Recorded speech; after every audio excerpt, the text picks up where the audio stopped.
Hasanah, tahukah Anda, menangis itu dalam agama sangat istimewa. Setetes air mata bisa memadamkan api neraka. Bagaimana hal itu bisa terjadi? Memang, menangis itu fitrah. Bila datang, biasanya tidak bisa dibendung. Dalam agama, menangis boleh dilakukan, asal tidak disertai sikap yang menunjukkan penolakan terhadap ketentuan Allah. Nabi SAW bersabda, sesungguhnya Allah tidak akan menyiksa karena air mata atau kesedihan hati, tetapi akan menyiksa atau menyayangi karena ini. Beliau menunjuk lidah. Tetesan air mata karena syukur dan karena takut kepada Allah SWT mampu memadamkan lautan api. Tangisan inilah yang paling jujur dan paling kuat menggambarkan hati yang takut. Tangisan karena takut kepada Allah SWT inilah yang paling utama dan memiliki kemuliaan tertinggi. Nabi SAW bersabda, tidak akan masuk neraka seorang laki-laki yang menangis karena takut kepada Allah hingga susu kembali masuk ke dalam payudara. Beliau juga bersabda, tidak ada sesuatu pun yang lebih dicintai oleh Allah daripada 2 tetes dan 2 jejak, yaitu setetes air mata karena takut kepada Allah dan setetes darah yang ditumpahkan di jalan Allah. Sedang yang 2 tanda adalah jejak di jalan Allah dan jejak pelaksanaan salah satu kewajiban dari Allah. Dalam hadis lain, Rasul SAW menjelaskan bahwa orang yang berzikir sendirian sambil berlinang air mata termasuk salah satu yang mendapatkan naungan dari Allah di saat tidak ada naungan lain selain naungannya. Abdullah bin Umar juga pernah berkata, berlinang air mata karena takut kepada Allah lebih aku sukai daripada bersedekah dengan 1000 dinar.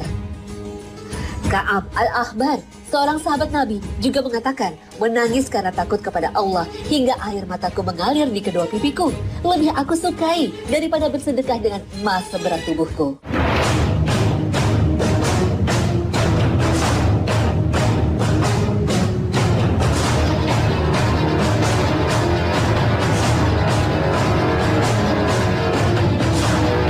Dalam kehidupan sehari-hari, Nabi SAW juga sering menangis.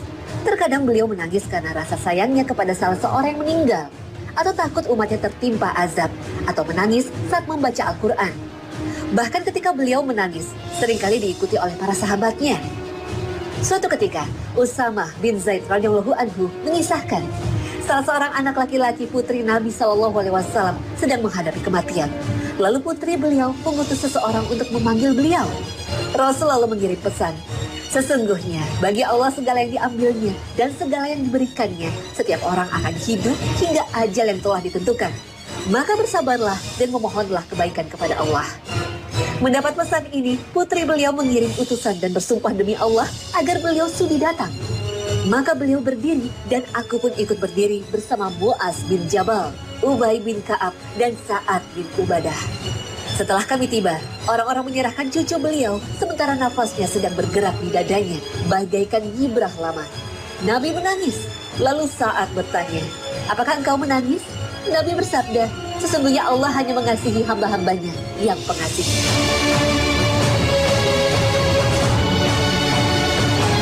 Lihatlah peristiwa mengagumkan dan sejarah hidup Nabi SAW pada malam-malamnya, seperti dituturkan oleh Aisyah radhiyallahu anha kepada salah seorang tabi'in. Pada suatu malam, beliau bersabda, hai Aisyah, biarkan aku beribadah kepada Tuhanku malam ini. Aku berkata, demi Allah, aku senang berada di dekatmu dan menyukai apa yang membuatmu senang. Beliau pun berwudu lalu berdiri menunaikan salat. Selanjutnya, beliau terus menangis hingga membasahi pangkuannya dan terus menangis hingga membasahi janggutnya. Kemudian terus menangis hingga membasahi lantai. Tidak lama kemudian, Bilal datang, memberitahukan waktu salat subuh sudah tiba. Begitu melihat beliau menangis, dia berkata, wahai Rasulullah, apakah engkau menangis? Padahal Allah telah mengampunimu dari segala yang telah lalu dan segala yang akan datang. Beliau menjawab, tidak bolehkah aku menjadi hamba yang penuh syukur? Malam ini telah turun kepadaku sebuah ayat yang membuat pembacanya celaka jika tidak memikirkannya. Sesungguhnya pada penciptaan langit dan bumi. Abdullah bin Amr bin Ash menuturkan bahwa Nabi SAW suatu ketika membaca firman Allah SWT tentang Nabi Ibrahim alaihissalam. Ya Tuhan, berhala-berhala itu telah menyesatkan banyak dari manusia. Barang siapa mengikutiku, maka orang itu termasuk golonganku. Dan barang siapa mendurhakaiku, maka engkau maha pengampun, maha penyayang. Al-Quran Surah Ibrahim ayat 36. lalu membaca firman lain tentang perkataan Isa alaihi salam. Jika engkau menyiksa mereka, maka sesungguhnya mereka adalah hamba-hambamu. Dan jika engkau mengampuni mereka, sesungguhnya engkaulah yang maha perkasa, maha bijaksana. Al-Quran Surah Al-Ma'idah ayat 118. Kemudian mengangkat kedua tangannya sambil berkata, "Ya Allah, umatku, umatku," dan menangis. Allah Subhanahu wa Ta'ala lalu berfirman, "Hai Jibril, temuilah Muhammad, Tuhanmu Maha Tahu, dan tanyakan kepadanya apa yang membuatnya menangis." Jibril pun mendatangi Nabi SAW, lalu bertanya apa yang membuatnya menangis. Dan Nabi pun memberitahukan apa yang dia katakan. Sedang Allah lebih tahu. Allah berfirman lagi, "Hai Jibril, temuilah Muhammad dan katakan kepadanya, kami akan membuatmu ridho terkait dengan umatmu dan tidak akan membuatmu sedih."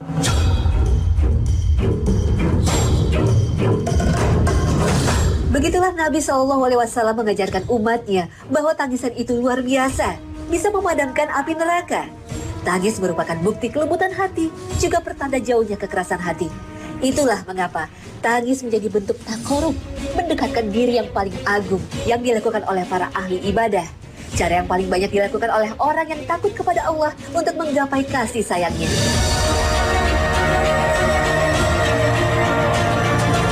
Suatu ketika ada yang mengatakan kepada Syafwan bin Mahras saat terus menangis dan mengingat-ingat kesedihannya, "Panjangnya tangis bisa mengakibatkan kebutaan." Syafwan menjawab, "Maka itu adalah kesyahitan bagi mata." Dia pun terus menangis hingga benar-benar buta. Oleh karena itu, dulu banyak orang yang dipuji dan dikenal karena tangisannya.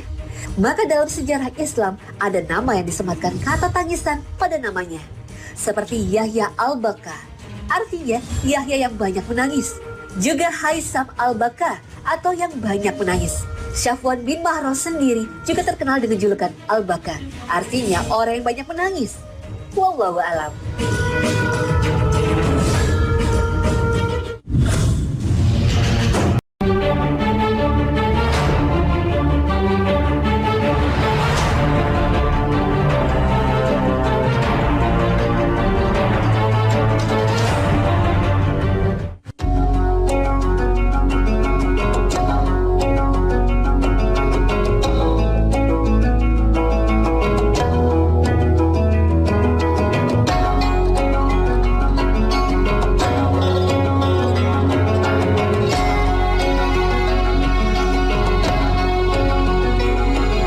Pemirsa Hasanah, ada saja cara orang untuk meraih keberkahan di hari Jumat. Ya, bagi umat Islam, hari Jumat adalah hari paling utama dari semua hari dalam sepekan. Hari yang penuh berkah, hari dikabulkannya doa, dan hari terbaik dari hari-hari lainnya. Oleh karena itu, maka tak heran jika banyak orang yang memanfaatkan keagungan hari Jumat ini dengan menuai beragam kebaikan. Seperti yang dilakukan pengelola pom bensin yang berada di kawasan Cibinong, Bogor, Jawa Barat. SPBU ini mengadakan promo Jumat Berkah dengan menggratiskan 10 liter BBM Pertalite khusus bagi pelanggan yang hafal surat Al-Kahfi.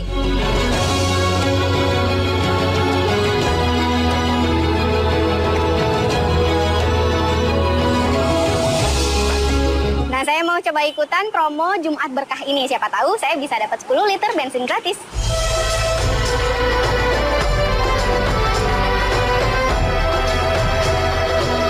Promo ini berlaku setiap hari Jumat, mulai dari pukul 1 siang hingga jam 3 sore, dengan maksimal 3 orang penghafal setiap pekan. Waalaikumsalam. Ibu Mari ini? Iya.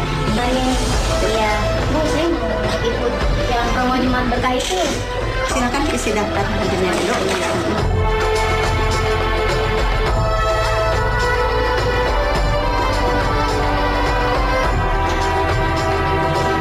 Salah-salah dikit nggak apa ya, Bu? Apa? Nanti saya cuma kasih clue-nya aja ya. Iya. Jadi kalau bisa satu ayat, nanti saya kasih clue-nya. Iya. Enggak, silakan. Iya.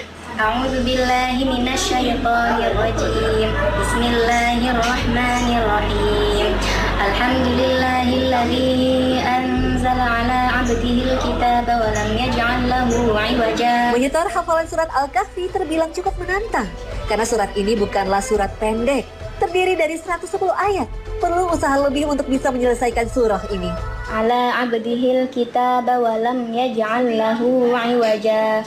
قيما لينذر بأسا شديدا من لدنه ويبشر المؤمنين.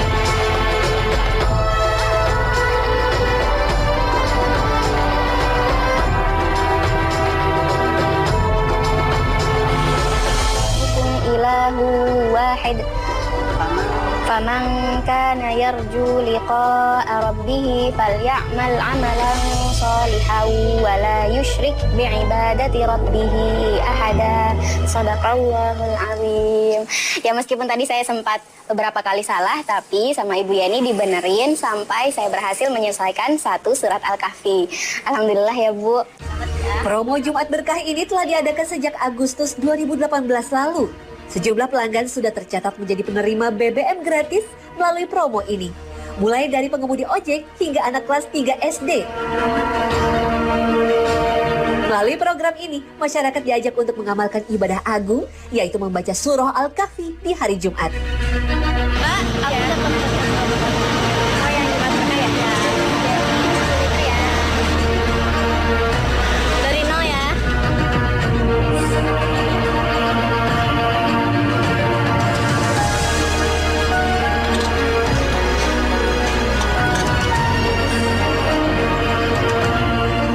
Sebetulnya tujuannya sih saya hanya ingin mensosialisasikan pada masyarakat bahwa untuk malam Jumat atau hari Jumat itu kita sebaiknya membaca surat Al-Kahfi. Karena selama ini kan orang pasti taunya Yasin ya, padahal kan Al-Kahfi itu baik sekali. Tujuannya untuk supaya minimal SPBU yang kami kelola itu berkah.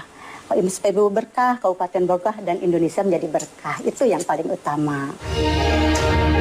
Dalam beberapa hadis, Rasulullah SAW memang menegaskan keutamaan surah Al-Kahfi, terutama apabila dibaca pada hari Jumat. Beliau bersabda, barang siapa yang membaca surah Al-Kahfi pada hari Jumat, dia akan disinari cahaya di antara 2 Jumat. Hadis riwayat An-Nasa'i. Itu sebabnya program ini mendapatkan respon positif dari masyarakat. Tertarik sih ya, tapi kebetulan saya memang nggak hafal Al-Kahfi ya, jadi ya bagus aja sih kalau memang Jumat Berkah ada yang bisa baca Al-Qurannya, hafal Al-Qurannya sih bagus gitu ya. Ya bagus-bagus aja sih selama ini membantu masyarakat. Tertarik sih, cuma saya nggak hafal surat Al-Kahfinya. Bagus-bagus, lebih baik diadakan di pom bensin seluruh Indonesia. Jadi orang-orang yang penghafal surat Al-Kahfi bisa dapat bensin gratis kan gitu. Beberapa tahun terakhir, program promo dengan bacaan dan hafalan Al-Quran ini memang banyak dilakukan para pelaku usaha.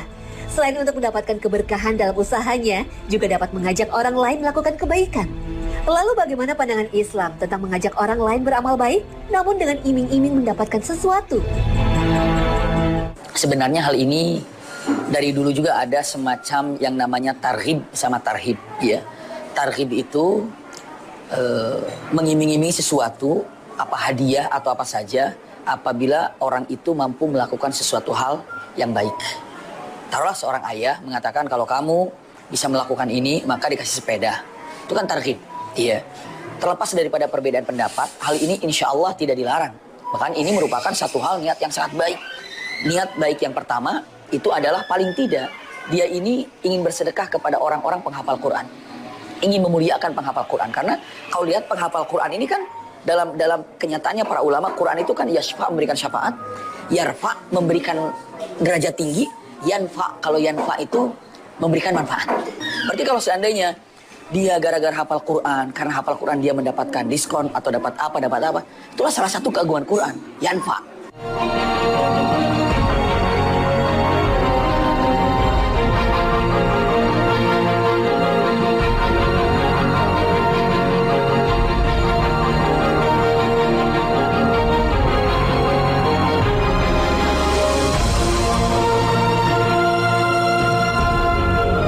Subhanahu wa ta'ala berfirman, ini adalah sebuah kitab yang kami turunkan kepadamu dengan berkah, supaya mereka memperhatikan ayat-ayatnya dan supaya mendapat pelajaran orang-orang yang mempunyai pikiran.